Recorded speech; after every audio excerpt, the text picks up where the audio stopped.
Periodic table में बढ़ते हैं आगे और डिस्कस करते हैं हमारी पहली periodic property that is atomic radius.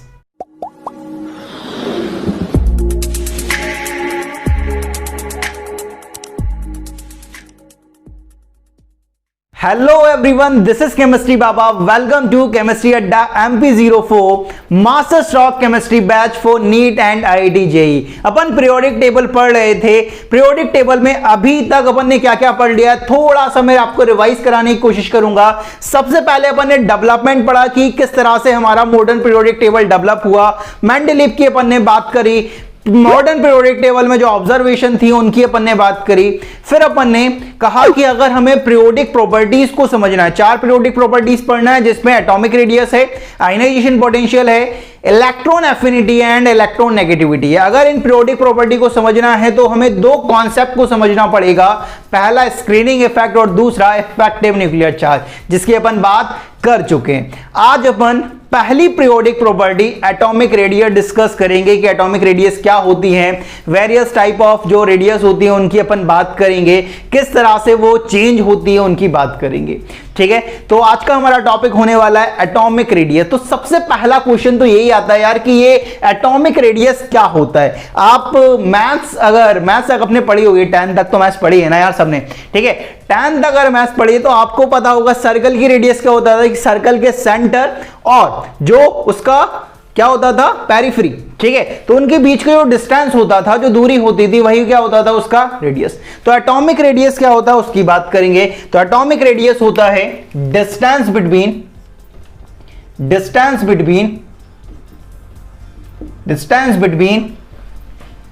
Nucleus and valence shell. ठीक है, वैलेंस शेल और न्यूक्लियस के बीच की जो दूरी है, जो डिस्टेंस है, उसे आपने क्या बोला, एटॉमिक रेडियस। जैसे कि समझना कि हमारे पास एक एटम है, ये वाला एटम है भाई। ठीक है, ये वाला एटम, सपोज ये जो लास्ट सेल है वो इसकी वैलेंस सेल है। ये क्या है, इसकी वैलेंस सेल है। ये इसकी वैलेंस सेल है या आउटर मोस्ट शेल आप बोल सकते हो, वैलेंस या आउटर मोस्ट सेल। ठीक है, वैलेंस या आउटर मोस्ट शेल। ठीक है, अब ये जो दूरी आपको दिखेगी न्यूक्लियस और इनके बीच की ये जो दूरी है, ये जो डिस्टेंस है, उसे आपने क्या बोला, रेडियस। ये क्या है, इसका रेडियस। ये एटॉमिक रेडियस है, एटम की रेडियस है।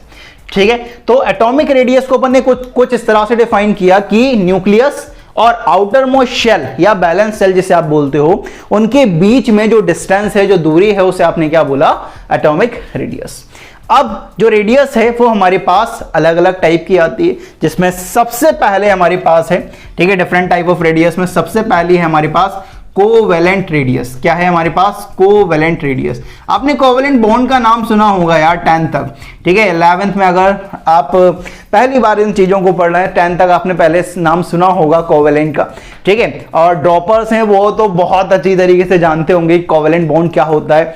ठीक है, थोड़ा सा ओवरव्यू दूं तो कोवेलेंट बॉन्ड क्या होता है, नॉन मेटल में बनता है।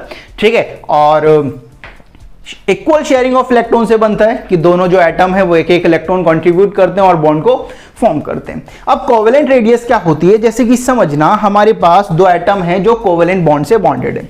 जैसे कि हमारे पास दो एटम है, एक एटम ये रहा, ठीक है, और एक एटम ये रहा। ये दोनों एटम जो हैं वो कोवेलेंट बॉन्ड से बॉन्डेड है। अब ये जो इंटर न्यूक्लियर डिस्टेंस है, ये क्या है, ये क्या है इनका इंटर न्यूक्लियर डिस्टेंस, इन दोनों के न्यूक्लियस के बीच की दूरी है। अगर दो एटम जो कि कोवेलेंट बॉन्ड से बॉन्डेड हैं, अगर मैं उनके इंटर न्यूक्लियर डिस्टेंस का क्या करता हूं, हाफ करता हूं, तो ये जो पार्ट है वो क्या कहलाएगा, कोवेलेंट रेडियस। ये क्या कहलाएगा, कोवेलेंट रेडियस। ठीक है, तो कोवेलेंट रेडियस क्या होती है कि दो एटम अगर कोवेलेंट बॉन्ड से बॉन्डेड हैं, उनके इंटर न्यूक्लियर डिस्टेंस का अगर हाफ करते हो तो जो डिस्टेंस है, ठीक है, जो इंटर न्यूक्लियर डिस्टेंस का जो हाफ पार्ट है उसे आप क्या बोलोगे, कोवेलेंट रेडियस। ठीक है, तो ये जो इंटर न्यूक्लियर डिस्टेंस है मेनली क्या है, ये बॉन्ड लेंथ ही तो होती है। ठीक है, ये बॉन्ड लेंथ ही तो होती है। ठीक है, तो आप बॉन्ड लेंथ का हाफ कर रहे हो तो आपका क्या निकल रहा है, आर कोवेलेंट। ठीक है, इस बात का ध्यान रखोगे कि कोवेलेंट रेडियस क्या होती है, अगर दो एटम जो कि कोवेलेंट बॉन्ड से बॉन्डेड हैं उनके इंटर न्यूक्लियर डिस्टेंस का हाफ करोगे तो आर कोवेलेंट निकल जाएगा। कोवेलेंट रेडियस को कभी कभार कुछ पेपर्स में, ठीक है, कुछ एग्जाम्स में इसे सिंगल बॉन्डेड कोवेलेंट रेडियस के नाम से भी जाना जाता है। किस नाम से जाना जाता है? सिंगल बॉन्डेड कोवेलेंट रेडियस के नाम से भी जाना जाता है, ठीक है, जिसे शॉर्ट में अपन SBCR के नाम से जानेंगे, सिंगल बॉन्डेड कोवेलेंट रेडियस, ठीक है। सिंगल बॉन्ड है, अगर दो एटम जिनके बीच में सिंगल कोवेलेंट बॉन्ड है उनके इंटरन्यूक्लियर डिस्टेंस का क्या करो, हाफ कर दो, जो निकलेगा वो क्या निकलेगा आपके पास, आर कोवेलेंट निकलेगा। अब इस पर बेस कई सारे क्वेश्चन बनने थे, ठीक है। एक क्वेश्चन इस पर किस तरह से बन सकता है, यहां पर देखना, क्वेश्चन इंपॉर्टेंट है, ठीक है, बहुत कुछ सिखा के जाएगा आपको। क्वेश्चन है आपके पास, सपोज क्वेश्चन आता है आपके पास कि which of the following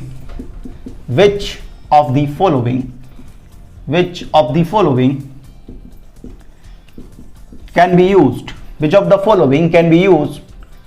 to find single bonded covalent radius of nitrogen? Which of the following can be used to find single bonded covalent radius of nitrogen? आपको ऑप्शन दे दे, पहला दे दे आपको N2, दूसरा आपको दे दे क्या, N2O, तीसरा ऑप्शन दे दे आपको N2H4 और fourth option दे दे आपको NH3, ठीक है। आपको ये बताना है कि इनमें से आप कौन सा मॉलिक्यूल यूज करोगे जिसकी मदद से आप single bonded covalent radius nitrogen की फाइंड कर सकते हो। सिंगल बॉन्डेड कोवेलेंट रेडियस मतलब ऐसा आपके पास मॉलिक्यूल होना चाहिए जिसमें नाइट्रोजन के बीच में क्या हो, सिंगल बॉन्ड हो। अब यहां पर अगर बात करें तो यहां पर क्या है भाई, यहां पर अगर देखोगे तो ये क्या है, नाइट्रोजन ट्रिपल बॉन्ड नाइट्रोजन, ये क्या बनेगा, नाइट्रोजन ट्रिपल बॉन्ड नाइट्रोजन। यहां तो सिंगल बॉन्ड नहीं आ रहा, मतलब ये तो नहीं हो सकता। अब यहां पर देखें N2 क्या होगा, N double bond O, N double bond N, और यहां पर ये ऑक्सीजन, इनके बीच में डबल बॉन्ड आ रहा है नाइट्रोजन के बीच में, ठीक है, ये N है भाई, ये ध्यान रखना, ये क्या है, N है, ठीक है, N डबल बॉन्ड N, और ये इसका, ठीक है। अब ये N2H4 की अगर बात करोगे तो N2H4 का स्ट्रक्चर क्या होगा कि दो नाइट्रोजन हैं जो सिंगल बॉन्ड से बॉन्डेड हैं और इनके ऊपर दो हाइड्रोजन है। यहां पर नाइट्रोजन, सिंगल बॉन्ड नाइट्रोजन आ रहा है, ठीक है, तो इसका यूज आप कर सकते हो single bonded covalent radius nitrogen की फाइंड करने के लिए। NH3 की बात करोगे तो दो नाइट्रोजन ही नहीं है, और दो नाइट्रोजन नहीं है तो किसका डिस्टेंस नापोगे आप, किसकी बॉन्ड लेंथ का हाफ करोगे, ठीक है, तो ये नहीं हो सकता है। ये N2H4 यहां पर आंसर चला जाएगा। यहां पर कुछ इंपॉर्टेंट चीज है, N2 जानते हो आप क्या होता है, N2 होता है लाफिंग गैस, ठीक है। लाफिंग गैस जैसे ही नाम आता है कुछ लोगों को हाउसफुल याद आ जाती है भाई, ठीक है। हाउसफुल में लाफिंग गैस रिलीज होती है, नाइट्रस ऑक्साइड, इसे क्या बोला जाता है, नाइट्रस ऑक्साइड।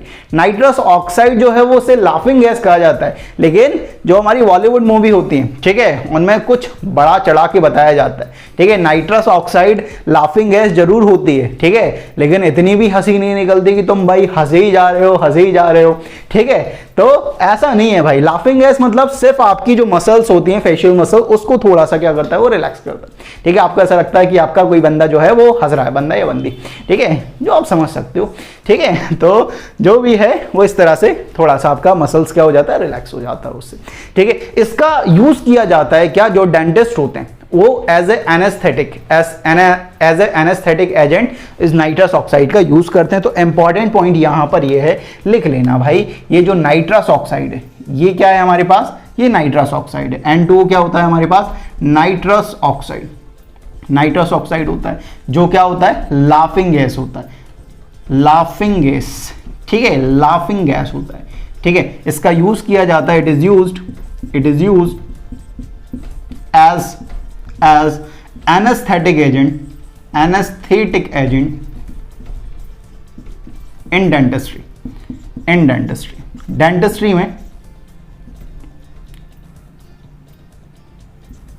dentistry में आप यूज करते हो एज ए एनेस्थेटिक एजेंट, ये ध्यान रखेंगे, ठीक है।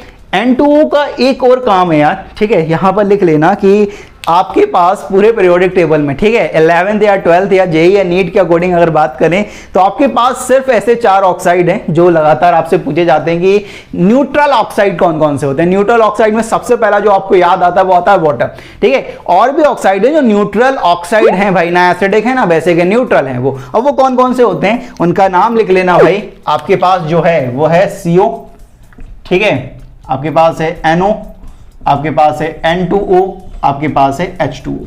ये जितने भी हैं, ये चारों जो हैं वो आपके न्यूट्रल ऑक्साइड होते हैं। ये आपके क्या होते हैं? न्यूट्रल ऑक्साइड होते हैं। ठीक है, आप छत पर लिख लें, छत जानते हो आप, ठीक है, जो बुक के ऊपर नहीं, कॉपी के ऊपर नहीं होता, एक लाइन बनी होती है, ठीक है, बालकनी जिसे कहा जाता है, ठीक है, तो बालकनी में लिख लें, छत पर लिख लें कहीं जाकर, ठीक है। न्यूट्रल ऑक्साइड होते हैं CO, NO, N2 और H2। ये आपके, देखो मैं जो आपको लिखवाता जा रहा हूं ये कहीं ना कहीं किसी ना किसी एग्जाम में आए हुए क्वेश्चंस हैं, इस बात का ध्यान रखें, मतलब हल्के में ना लें, यहां से आपके क्वेश्चन बन जाएंगे, ये गारंटी मैं दे रहा हूं।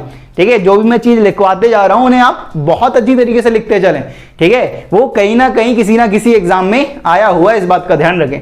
तो आपके पास 4 न्यूट्रल ऑक्साइड हैं, कौन कौन से? CO, NO, N2 और H2O। कोई अगर पूछे न्यूट्रल ऑक्साइड, ऐसा फेंक कर मानना भाई, ठीक है, तो ये होती है, हमारे पास हैं, बाबा जी ने पढ़ाया हुआ है। ठीक है, तो ये वाला क्वेश्चन हमारे कुछ इस तरह से कर सकते हैं। इस तरह का एक और क्वेश्चन बन सकता है ऑक्सीजन के लिए। सपोज कि कोई आपसे कहे, ठीक है, कोई आपसे कहे, कोई आपसे पूछे, ठीक है, हमसे कौन पूछेगा सर, ये पूछ लेगा बेटा, ठीक है, या पूछ लेगी, ठीक है, डिपेंड करता है। ठीक है, तो क्वेश्चन है आपके पास कि which of the following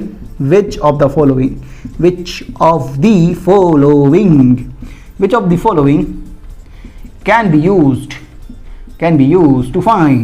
be used to find single bonded covalent radius of oxygen। Oxygen की आपको single bonded covalent radius find करनी है, तो इनमें कौन सा यूज कर सकते हो आप? पहला है आपके पास O2, दूसरा आपके पास ओजोन, तीसरा आपके पास है वाटर और फोर्थ है आपके पास H2O2। ठीक है, यहां पर तो single bonded covalent radius find करनी है ऑक्सीजन की, तो आप O2 अगर फाइंड करोगे, O2 में देखोगे तो O क्या होगा? O डबल बॉन्ड O, तो सिंगल बॉन्डेड तो आ नहीं रहा, तो इसे यूज नहीं कर सकते। अगर ओजोन देखोगे तो क्या होगा भाई? O डबल बॉन्ड O और ये ऐसा, ठीक है, तो यहां पे फाइंड नहीं कर सकते। H2O देखोगे तो 2 ऑक्सीजन चाहिए भाई, 2 ऑक्सीजन ही नहीं, तो यहां पे यूज ही नहीं कर सकते। H2O2 देखोगे तो क्या स्ट्रक्चर होगा? O सिंगल बॉन्ड O, एक H यहां पर, एक H यहां पर, सिंगल बॉन्डेड आ रहा है, तो यहां पर आप यूज कर सकते हो। ये पर ऑक्साइड होता है, हाइड्रोजन पर ऑक्साइड, H2O2। ठीक है, हाइड्रोजन पर ऑक्साइड, इस यहां पर आप यूज कर सकते हो इसे single bonded covalent radius find करने के लिए। अब यहां पर बात है ओजोन की। ओजोन की कुछ इंपॉर्टेंट बात है। ओजोन का अगर कोई कलर पूछ ले यार, ठीक है, कोई क्या पूछ ले? कलर पूछ ले कि ओजोन भाई तुम्हारा कलर क्या है, तो इसका colour state by state change होता है। गैस में है तो कुछ अलग कलर है, लिक्विड में है तो कुछ अलग कलर है, और सॉलिड में है तो कुछ अलग कलर है। किस तरह से? अगर मैं ओजोन की बात करता हूं, क्या किसकी बात करता हूं? ओजोन की बात करता हूं। अगर ये गैसियस स्टेट में होता है, अगर ये गैसियस स्टेट में है, तो इसका जो कलर होगा वो होगा पेल ब्लू कलर का कलर होगा, पेल ब्लू कलर का कलर होगा। अगर ये लिक्विड है, लिक्विड में है, तो इसका कलर होगा डीप ब्लू। क्या होगा इसका कलर? Deep blue. और अगर ये सॉलिड में है, अगर ये सॉलिड में है, तो इसका कलर क्या होगा? वॉयलेट ब्लैक, वॉयलेट ब्लैक इसका कलर होगा, इस बात का ध्यान रखेंगे। ठीक है, तो गैसियस में है तो पेल ब्लू, लिक्विड में है तो डीप ब्लू, और सॉलिड में है तो ये वॉयलेट ब्लैक कलर का होने वाला है। ठीक है, तो ओजोन जो था भाई, वो ऐसा कहा गया था जैसे लॉकडाउन लगा था हमारे यहाँ, ठीक है, सबके यहाँ पे लगा था, ठीक है, पूरे इंडिया में लॉकडाउन लगा था। तब ऐसी न्यूज आई थी कई सारी कि अंटार्कटिका में जो ओजोन होल है, ठीक है, ओजोन क्या करता है? हमें प्रोटेक्ट करता है फ्रॉम यूवी रेडिएशन। ठीक है, यूवी रेडिएशन हमारी अर्थ की सरफेस पर, अर्थ के एटमॉस्फेयर में आए, उन्हें रोकने की कोशिश करता है वो। अब उनके बीच में क्या है? कई सारे होल्स हैं जहां पर ओजोन नहीं है, डिप्लीट हो चुकी है।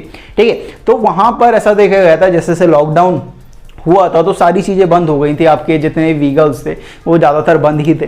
ठीक है, तो आप कहीं आ जा नहीं रहे थे, तो जो भी पॉल्यूशन हो रहा था वो कंट्रोल हो गया था, जिसकी वजह से आपके जो ओजोन होल थे वो क्या हो रहे थे? रिकवर होना स्टार्ट हो रहे थे, भरना स्टार्ट कर रहे थे। ठीक है, तो जैसे ही फिर लॉकडाउन खुला तो फिर वो डिप्लीट होना स्टार्ट हो गया। ठीक है, इंसान है भाई, इंसान जो है वो बहुत गलतियां करता है, फिर उससे सीखता है। ठीक है, फिर लॉकडाउन में लोगों ने बड़ी वो जताई कि यार बहुत ओजोन होल हो रहे हैं, कई सारी ऐसी चीज़ें हो रही हैं कि हमें व्हीकल्स कम चलाना चाहिए, ये करना चाहिए, वो चलना चाहिए। ठीक है, तो ये जो चीज़ें हैं वो इंसान है भाई, इंसान गलतियां करता है फिर उससे सीखता है। जैसे तुम्हें याद है वो चिंटू, चिंटू याद है लाइफ बॉय वाला? ठीक है, लाइफ बॉय वाला चिंटू, वो बोलता था भाई कि 20 सेकंड हाथ दो, ठीक है, लेकिन किसी ने उसकी बात नहीं मानी, लोगों ने उसका मजाक बढ़ाया। वो लड़की जो नहीं थी उसका मजाक बढ़ाया, तुम्हारा साबुन स्लो है क्या, ठीक है। अब पूरा इंडिया 20 सेकंड हाथ धो रहा है बेटा, ठीक है। तो चिंटू, ठीक है, चिंटू बड़ा भाई दिमाग वाला बंदा था, ठीक है, उसने पहले ही देख लिया कोरोना आने वाला, 20 सेकंड हाथ धोना चाहिए भाई, ठीक है। तो चिंटू का लेकिन लोगों ने मजाक बनाया, ठीक है, चिंटू को तुमने हल्के में लिया, ठीक है। अब पूरे इंडिया 20 सेकंड हाथ धो रही है, ठीक है। तो याद रखें भाई, ये गलतियां हैं, ना करें, ठीक है। तो यहां पर इस तरह का क्वेश्चन यहां पर बनेगा और इसे अपन इस तरह से सॉल्व कर सकते हैं, ठीक है। ये बात हुई कोवेलेंट रेडियस की। हमें मेनली 4 डिफरेंट टाइप की रेडियस पढ़नी है। कोवेलेंट रेडियस है, मेटेलिक रेडियस की बात करनी है, van der Waals radius and ionic radius, ठीक है। ये कोवेलेंट रेडियस की बात हुई, इसका स्क्रीनशॉट ले लो, फिर आगे बढ़ते हैं।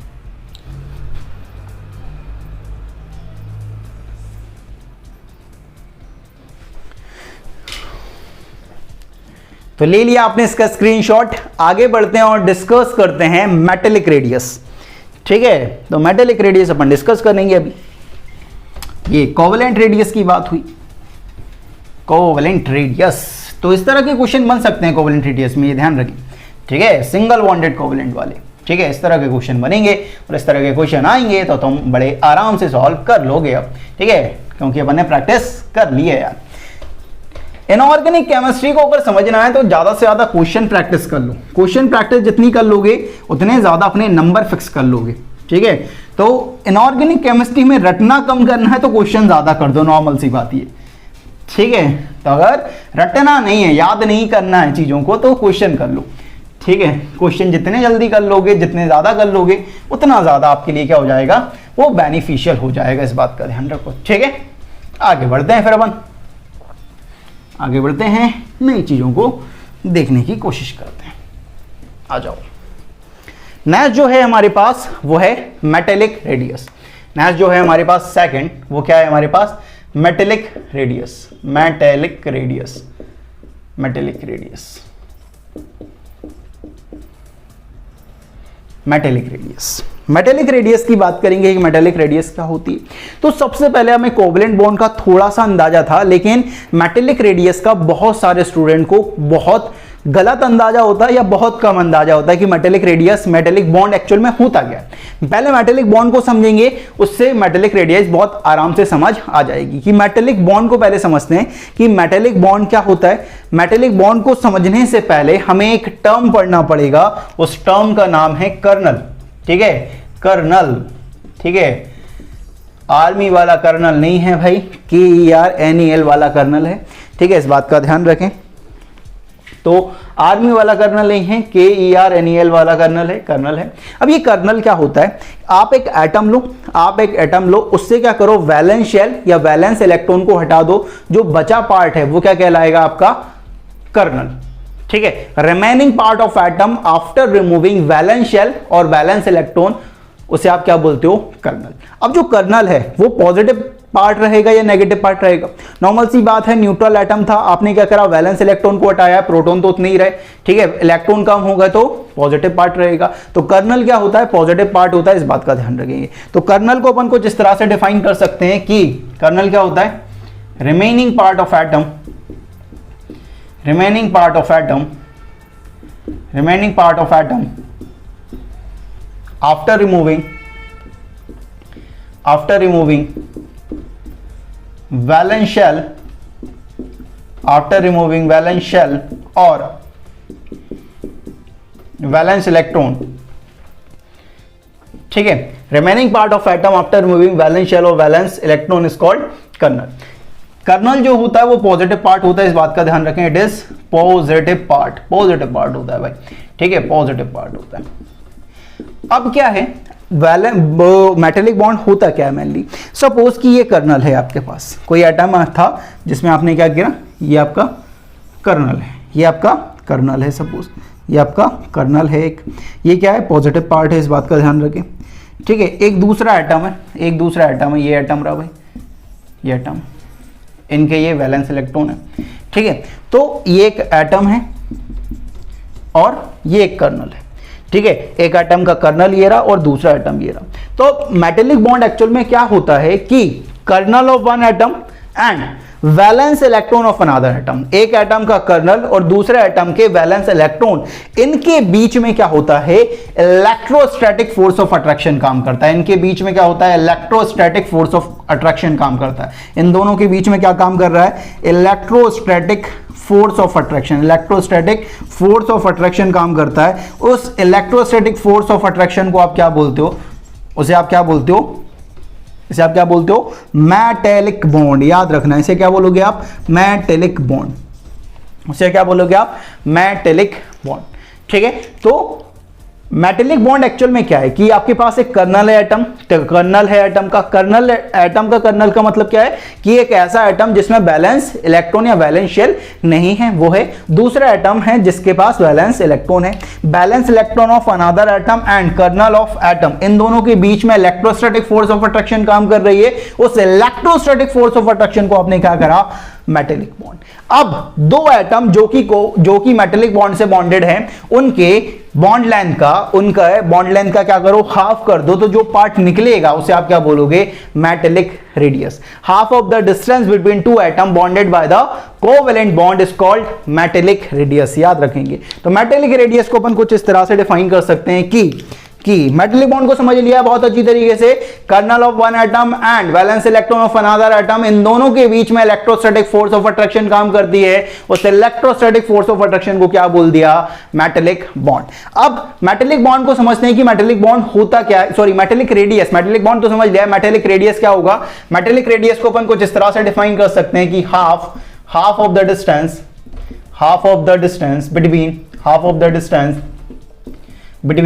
between two atoms bonded by metallic bond is called metallic radius, उसे metallic radius कहा जाता है।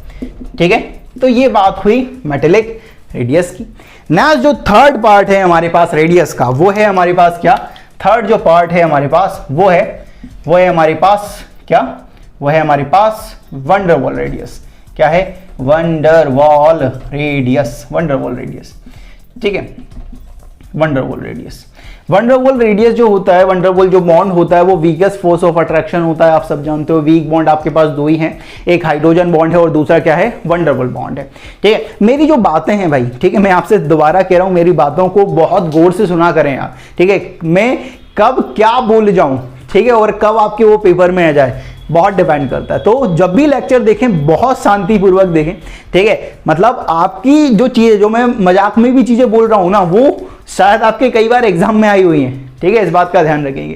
ठीक है, तो वंडरवॉल रेडियस की बात करते हैं। तो वंडरवॉल रेडियस मतलब पहले वंडरवॉल बॉन्ड की बात करते हैं। वंडरवॉल बॉन्ड क्या होता है, दो एटम्स, दो मॉलिक्यूल्स के बीच में एक वीकेस्ट फोर्स ऑफ अट्रैक्शन लगता है, जिसे आप क्या बोलते हो, वंडरवॉल बॉन्ड। जैसे कि समझो कि आपके पास क्लोरीन के मॉलिक्यूल है। ठीक है, क्लोरीन के मॉलिक्यूल है, ये आपके पास Cl2 मॉलिक्यूल है, ये आपके पास Cl2 मॉलिक्यूल है, एक और Cl2 मॉलिक्यूल है ये।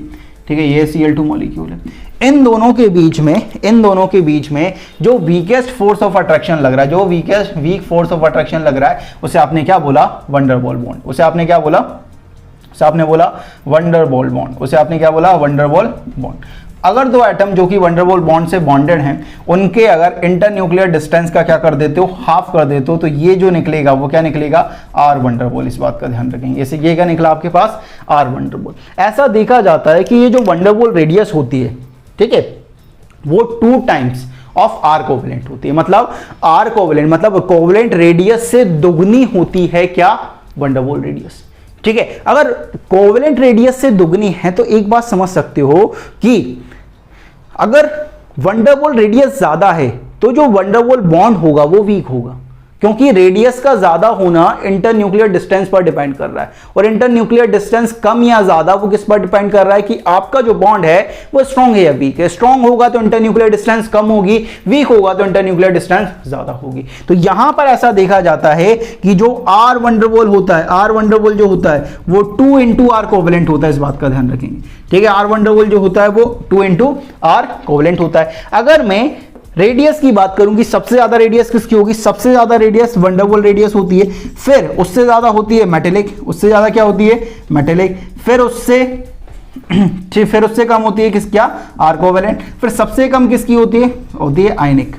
आयनिक जो बॉन्ड है वो सबसे ज्यादा स्ट्रॉन्ग है, तो रेडियस सबसे कम होगी। तो सबसे वीक कौन है, वंडरवॉल बॉन्ड, तो सबसे ज्यादा रेडियस किसकी होगी, van der Waals radius, then metallic radius, then covalent radius, और सबसे कम किसकी होगी, आयनिक रेडियस। ये बात हुई वंडरवॉल रेडियस की, और ये बात हुई किसकी, मेटेलिक की। मेटेलिक को समझना जरूरी है, जब अपन केमिकल बॉन्डिंग पढ़ेंगे तो मेटेलिक बॉन्ड नहीं पढ़ाऊंगा यार, ठीक है, मेटेलिक बॉन्ड पढ़ चुके हैं, जो था वो यही है मेटेलिक बॉन्ड, ठीक है। जब अपन वो पढ़ेंगे केमिकल बॉन्डिंग, तब मैं लिखूंगा मेटेलिक बॉन्ड के आगे पीछे देखो, ठीक है। तो तुम पीछे मत देखना, ठीक है, पीछे देखने का मतलब अपन पहले पढ़ चुके हैं, ठीक है, कि पीछे देखो सर, पीछे देखो, ठीक है, ठीक है। एक बच्चा नहीं था वो बोलता था मीम वाला कि पीछे देखो, पीछे तो देखो, ठीक है। तो यहां पे क्या करना है, पीछे मतलब अपन पीरियोडिक टेबल में ही पढ़ चुके हैं उन चीजों को, ठीक है। तो यहां पर ये वंडरवॉल और ये मेटेलिक की बात करिए।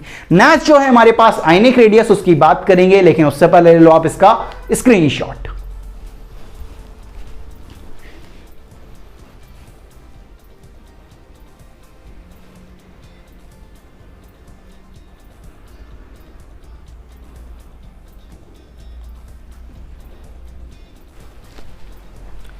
तो ले लिया आपने इसका स्क्रीनशॉट। आगे बढ़ते हैं और डिस्कस करते हैं आयनिक रेडियस।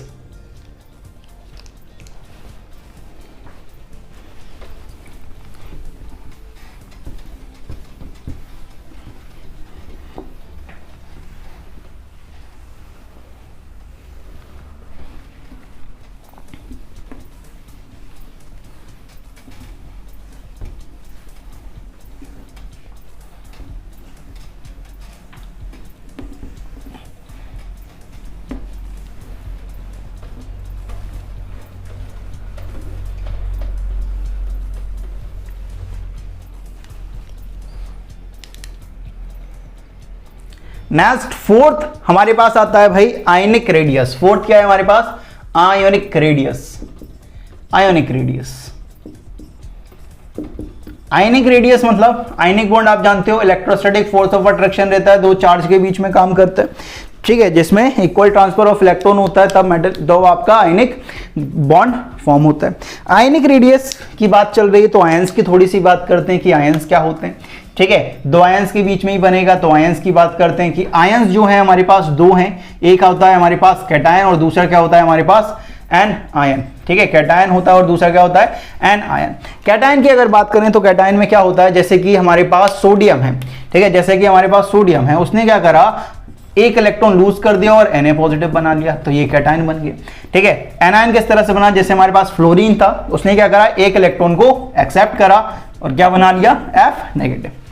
अब यहां पर अगर इनकी कॉन्फ़िगरेशन की बात करें कि इलेक्ट्रॉनिक कॉन्फ़िगरेशन इसकी कितनी थी 281, और यहां पर कितनी हो गई 28, यहां पर कितना था 27, यहां पर कितना हो गया 28, मतलब ये इनर्ट गैस कॉन्फ़िगरेशन पा रहे हैं दोनों, ठीक है। ये 10 आ गया मतलब नियोन की, और ये 10 आ गया मतलब ये नियोन की इलेक्ट्रॉनिक कॉन्फ़िगरेशन पा रहे हैं। इसने एक इलेक्ट्रॉन को लूज करके पाई है और इसने एक इलेक्ट्रॉन को गेन करके पाई है, ठीक है। अब अगर मैं यहां पर इनका Z इफेक्टिव दोनों का कंपेयर करूं कि Z इफेक्टिव किसका ज्यादा होगा किसका कम होगा, याद रखना है अगर आपके पास एटम है और उसका रेस्पेक्टिव आयन है, चाहे वो कैटायन है या एनायन है, ठीक है, अगर आपके पास एटम है उसका रेस्पेक्टिव आयन है आपके पास, तो उस केस में आप Z इफेक्टिव कंपेयर कर सकते हो Z/E रेशो से। अगर मैं Z इफेक्टिव की बात करूं तो Z इफेक्टिव यहां पर मैं कंपेयर कर रहा हूं किससे, Z/E रेशो से। तो Z/E रेशो बात करूं तो Z/E, यहां पर Z कितना है 11, इलेक्ट्रॉन कितना है 11, Z कितना है 11, इलेक्ट्रॉन कितने हैं 10, तो यहां पर 11/11, यहां 11/10, तो Z इफेक्टिव किसका ज्यादा आएगा, Na पॉजिटिव का ज्यादा आएगा। इन दोनों में Z इफेक्टिव कंपेयर करें, क्योंकि एटम और उसका रेस्पेक्टिव आयन, तब अपन Z इफेक्टिव Z/E रेशियो से कंपेयर कर सकते हैं। तो Z कितना है भाई 9, इलेक्ट्रॉन कितने हैं 9, Z कितना है 9, इलेक्ट्रॉन कितने हैं 10, तो यहां पे 9/9 या 9/10 कौन सी वैल्यू ज्यादा होगी, ये वैल्यू ज्यादा होगी, तो Z इफेक्टिव इसका ज्यादा होगा। अगर Z इफेक्टिव ज्यादा है, मेरी बात सुनो यार, Z इफेक्टिव ज्यादा है, थोड़ा सा ऑब्जर्वेशन देख रहे हैं इस चीज का क्या है, अगर Z इफेक्टिव ज्यादा है तो न्यूक्लियस क्या कर रहा होगा, आउटर मोस्ट इलेक्ट्रॉन को अपनी तरफ खींच रहा होगा। अगर आउटर मोस्ट इलेक्ट्रॉन आएगा तो आउटर मोस्ट शेल बी आएगी, और आउटर मोस्ट शेल आई तो न्यूक्लियस और आउटर मोस्ट शेल के बीच की दूरी क्या हो गई, कम हो गई, और ये दूरी जितनी कम होगी उतना आपकी रेडियस क्या होगी, कम होगी, क्योंकि रेडियस क्या है, न्यूक्लियस और आउटर मोस्ट शेल की डिस्टेंस ही तो है, और अगर Z इफेक्टिव ज्यादा तो न्यूक्लियस की पावर ज्यादा, न्यूक्लियस तेजी से खींच रहा है, न्यूक्लियस तेजी से खींच रहा है, ये डिस्टेंस कम हो रहा है, डिस्टेंस कम तो आपकी रेडियस कम हो रही है। मतलब मैं ऐसा बोल सकता हूं ना यार कि जो आपकी रेडियस है, जो आपकी साइज है, वो किसकी ज्यादा होगी, वो आपकी Na की ज्यादा होगी as compare to Na positive. और इन दोनों में बात करें तो Z इफेक्टिव किसका है, ज्यादा है, F का ज्यादा है, और अगर F का ज्यादा है तो F का कर रहा होगा, आउटर मोस्ट शेल को बहुत तेजी से खींच रहा होगा इसका न्यूक्लियस, और न्यूक्लियस तेजी से खींच रहा है तो रेडियस क्या हो रही होगी, कम हो रही होगी। तो इन दोनों में अगर साइज कंपेयर करें तो यहां पर F से ज्यादा F नेगेटिव की साइज ज्यादा होगी। तब अपन ने Z इफेक्टिव पढ़ा था, तब अपन ने एक नोट डालकर पॉइंट लिखा था, अगर याद है, चमक रहा है तो बताना मेरे को कमेंट कर कर, ठीक है। मैंने भी पॉइंट बताया था आपको कि जो आपका Z इफेक्टिव होता है वो कैटायन का हमेशा ज्यादा होगा उसके न्यूट्रल एटम से, और एनायन का हमेशा कम होगा उसके न्यूट्रल एटम से, ठीक है। ये आप जानते हो कि Z इफेक्टिव इन दोनों में इसका ज्यादा होगा, इन दोनों में इसका ज्यादा होगा, ये आपको पहले से ही पता था, अगर आप कंपेयर भी नहीं करते आपको पहले से पता था ये बात, ठीक है। अब यहां पर अगर थोड़ी सी बात करें तो इसका साइज ज्यादा है और इसका साइज क्या है, कम है, F नेगेटिव का ज्यादा है, ठीक है। तो यहां पर एक अपन इंपॉर्टेंट पॉइंट लिख सकते हैं, यहां पर देखना मैं क्या इंपॉर्टेंट पॉइंट लिख रहा हूं जो आपके काम का है यार, ठीक है। नोट डालकर आप भी मेरे साथ साथ लिखें इस चीज को, नोट्स जरूर बनाएं, ठीक है। नोट्स अपने हाथों से जरूर बनाएं, जितना नोट्स बना लोगे उतने मार्क्स अपने पक्के कर लोगे, इस बात का ध्यान रखो। नोट डालकर लिखना कि size of cation is always smaller than that of neutral atom, while size of anion is always greater than that of neutral atom, ठीक है। ये बात याद रखना है, ठीक है। एक पॉइंट और ध्यान रखना है यहां पर, पॉइंट क्या है, पॉइंट है कि अगर आपको, ठीक है, एटम और उसका रेस्पेक्टिव आयन दिया गया है तो आप Z इफेक्टिव Z/E रेशो से कंपेयर कर सकते हो, इस बात का ध्यान रखना, ठीक है। तो यहां पर एक इंपॉर्टेंट दूसरा पॉइंट डाल के देख लेना, for an atom and its respective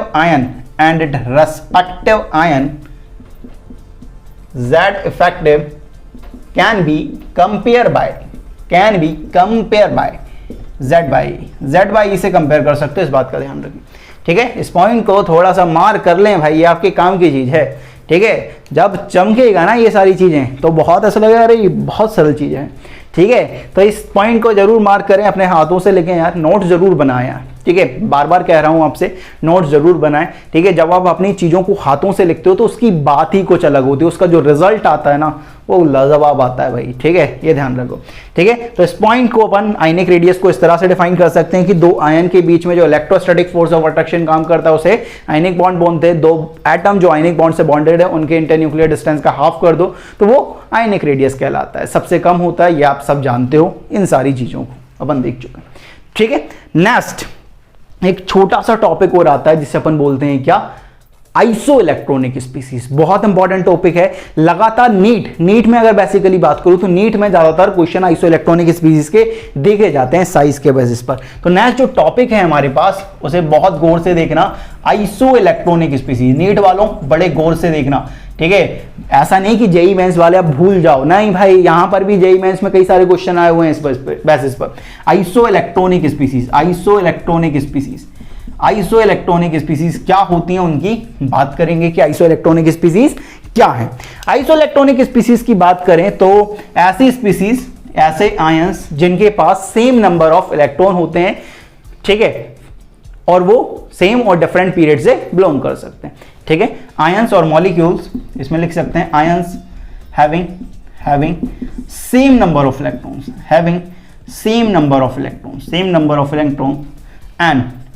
and they belongs to same और डिफरेंट पीरियड बिलोंग कर सकते हैं भाई, ठीक है। अब ये किस तरह से आइसो इलेक्ट्रॉनिक स्पीसीज की साइज देखते हैं, जैसे कि समझना, मैं एग्जांपल देता हूं आइसो इलेक्ट्रॉनिक स्पीसीज का, आपको कुछ चमकेगा। जैसे कि हमारे पास है S-2 है, हमारे पास Cl नेगेटिव है, हमारे पास K पॉजिटिव है, हमारे पास क्या है, कैल्शियम +2, ठीक है। सबसे पहले अपन इनके Z की बात करते हैं कि इनका एटॉमिक नंबर क्या क्या है। सल्फर है, ठीक है, सल्फर है, एटॉमिक नंबर क्या होगा यहाँ पर 16, क्लोरीन है atomic number 17, potassium atomic number 19, calcium atomic number 20। Electron की बात करें तो इलेक्ट्रॉन कितने हैं, यहाँ पर 16 थे, -2 का चार्ज है, मतलब 2 इलेक्ट्रॉन और आ गए तो 18, -1 का चार्ज है, 17 थे, 1 इलेक्ट्रॉन और ले लिया 18, 19 थे, 1 इलेक्ट्रॉन लूज कर दिया 18, 20 थे, 2 इलेक्ट्रॉन लूज कर दिए 18। तो इनके पास देख रहे हो कि इनके पास इलेक्ट्रॉन्स क्या है, सेम है, तो मतलब ये क्या कहलाएंगे, आइसो इलेक्ट्रॉनिक स्पीसीज, ठीक है। ऐसी स्पीसीज जिनके पास सेम नंबर ऑफ इलेक्ट्रॉन है, ठीक है। अब यहां पर अगर इनकी मैं साइज कंपेयर करूं, तो साइज किस तरह से कंपेयर कर सकता हूं, देखना बहुत अच्छी तरीके से देखना, यहां से क्वेश्चन आता है यार, ठीक है। यहां से देखना कि यहां से यहां जब मैं मूव कर रहा हूं, यहां से यहां जब मैं मूव कर रहा हूं, तो अगर मैं बात करूं Z/E रेशियो की अगर मैं बात करूं तो Z/E रेशियो कंटिन्यूअसली क्या हो रहा होगा, बढ़ रहा होगा। पहले 16/18, फिर 17/18, फिर 19/18, फिर 20/18, तो Z/E रेशियो क्या हो रहा होगा, कंटिन्यूअसली बढ़ रहा होगा।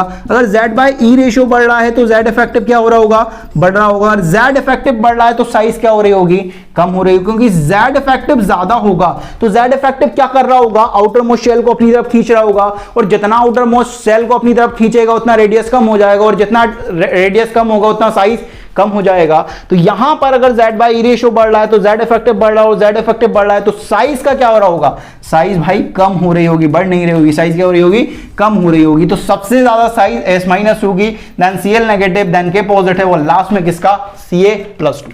तो आइसो इलेक्ट्रॉनिक स्पीसीज के लिए भी आप Z इफेक्टिव Z/E रेशियो से कंपेयर कर सकते हो, इस बात का ध्यान रखें, ठीक है। तो यहां पर नोट डाल के लिख भी लें आप, यहां पर नोट डाल के लिख भी लें कि for isoelectronic species, isoelectronic जानते हो, जिनके पास सेम नंबर ऑफ इलेक्ट्रॉन हो, for isoelectronic species Z effective can be compared by Z/E ratio से आप कंपेयर कर सकते हो। आइसोइलेक्ट्रॉनिक स्पीसीज में यहां तो भाई, यहां पर तो सेम थे जिनके पास, ठीक है। अब अलग अलग आइसोइलेक्ट्रॉनिक, डिफरेंट आइसोइलेक्ट्रॉनिक सीरीज आपको अगर दे दे और उनमें पूछे कि इनमें साइज का ऑर्डर क्या होगा, उनकी बात करेंगे। यहां पर तो एक ही सीरीज है, इनके पास सबके पास 18 इलेक्ट्रॉन है। सपोज आपके पास 18 इलेक्ट्रॉन भी हैं, किसी के पास 10 भी हैं, किसी के पास 36 भी हैं, किसी के पास 54 भी हैं, ऐसे डिफरेंट सीरीज आपको बना दे और आपसे कहे कि इनमें साइज का ऑर्डर बताओ यार, साइज का ऑर्डर क्या होगा, ठीक है, उसकी बात करेंगे। उन्हें अपन किस तरह से कंपेयर कर सकते हैं, आप देख रहे हो जगह नहीं है, ठीक है, तो उसके लिए जगह चाहिए, तो स्क्रीनशॉट लो, फिर आगे बढ़ते हैं।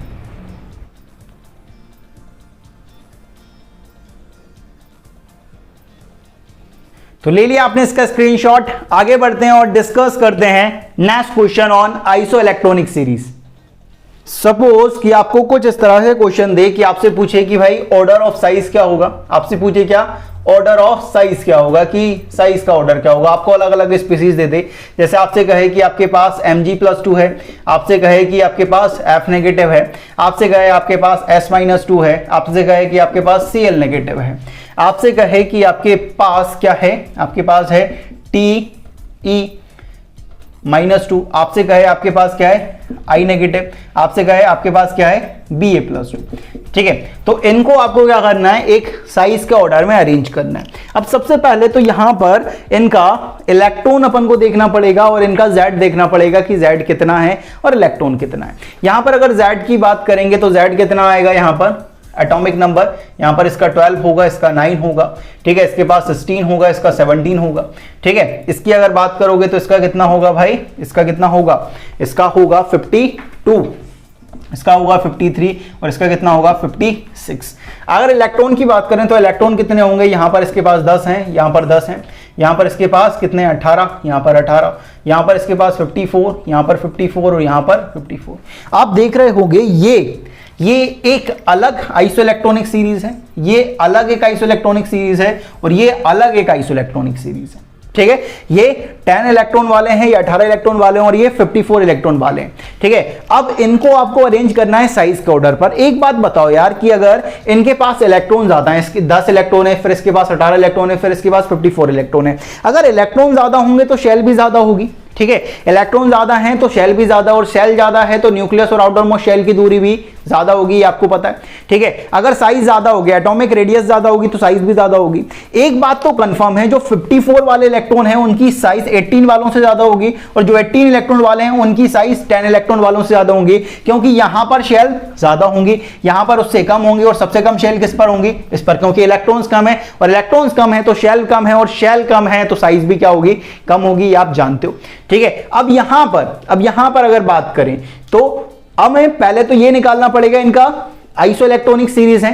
ठीक है, एक बात कंफर्म है, 54 इलेक्ट्रॉन वालों की सबसे ज्यादा साइज, फिर 18 वालों की, और फिर 10 वालों की।